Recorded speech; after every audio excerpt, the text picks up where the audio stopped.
15वें अध्याय में पुरुषोत्तम योग का वर्णन।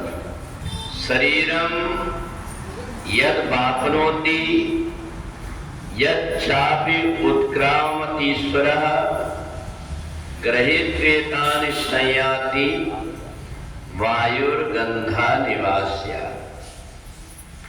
भगवान कहते हैं कि जब जीवात्मा शरीर धारण करता है और शरीर छोड़ता है, तो जिस समय शरीर छोड़ता है उस शरीर की इंद्रियों के विषयों को अपने साथ में लेकर दूसरे शरीर में जाता है। और इस शरीर में जो भी इंद्रियां जिस प्रकार की वृत्ति है वो दूसरे शरीर में वैसे जाती है जैसे कि बगीचा से वायु अपने साथ में पुष्प आदि की गंध को लेकर जाती है। पुरुषोत्तम योग में भगवान ने ये बताया कि जो व्यक्ति कुछ विशिष्ट दिखाई दे रहा है ये इसका इसी जन्म अकेले का नहीं है, ये उसने पहले जन्म से लेकर के आया। और इसलिए जैसे कहीं से आने वाला पानी अपने साथ में गंदगी को बहा करके ले आता है, उस पानी को पीने योग्य बनाने के लिए उसमें उपयोग करना पड़ता है, प्रयोग करके फिल्टर लगाना पड़ता है। कभी कभी कुछ दवाइयां डाल करके उसके जो जीवात्मा जीव जंतु उनको अलग करके साफ किया जाता है।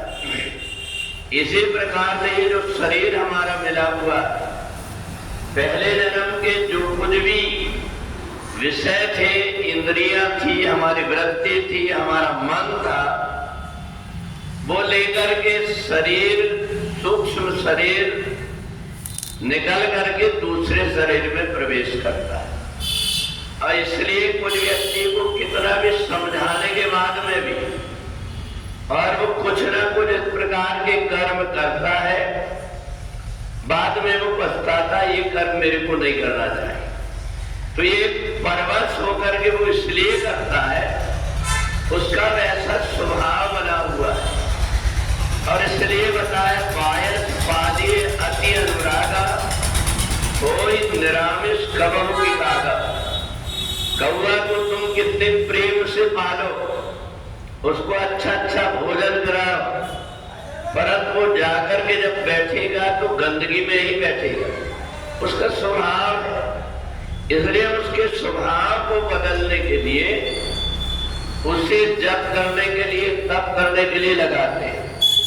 और इसलिए जन्म से हमारे पहले जन्म के कोई प्रकार के दुर्गुण आकर के हमें परेशान न करें, इसलिए हमारे वेदों ने, हमारे ऋषियों ने 16 संस्कार बनाया।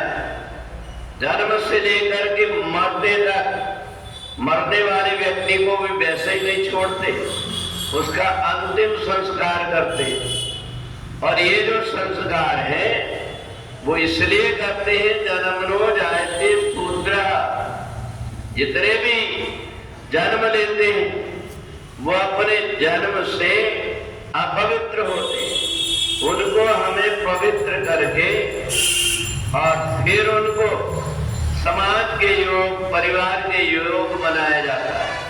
और इसीलिए भगवान ने पुरुषोत्तम योग कहा।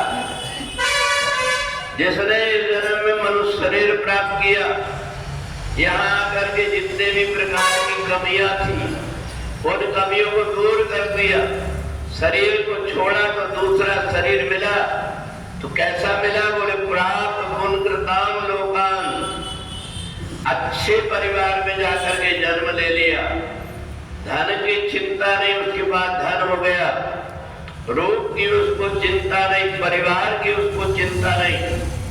जो हमें पति पत्नी के बीच में विवाद, बेटा और बाप के बीच में विवाद, ये जितना भी दिखाई देता है, एक व्यक्ति को समझाने के बाद में भी वो जाकर के गिरेगा तो गंदगी में ही, भले वह अच्छे परिवार में जा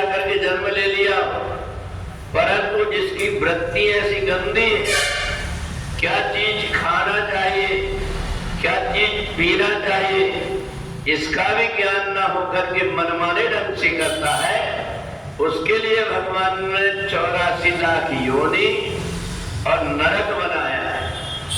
जो व्यक्ति भक्षा खाता पीता है, उसको बाद में जाकर के उस प्रकार की ताड़ना दी जाती है, उसको लगता है कि मैंने बहुत गलती किया है।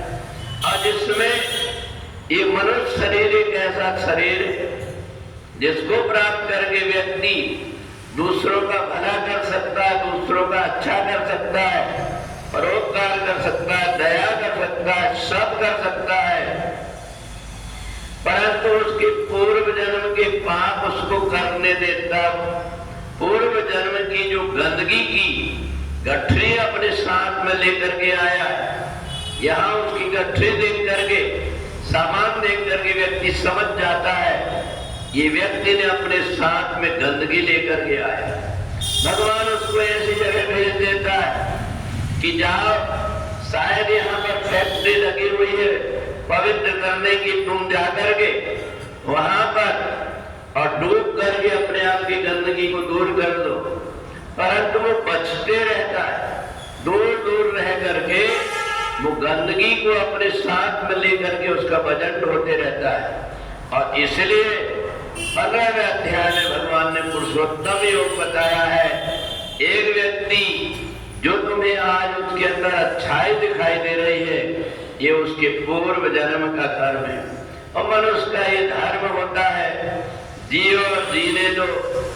हमें जिस बात से कष्ट होता है, दूसरों को भी कष्ट होता होगा, इस बात को ध्यान में रख करके जो कर्म करता है वो पुरुषोत्तम होता है, और जो दूसरों को सताता है वो पुरुष में अधम होता है। बोले वृंदावन बिहारी लाल की जय।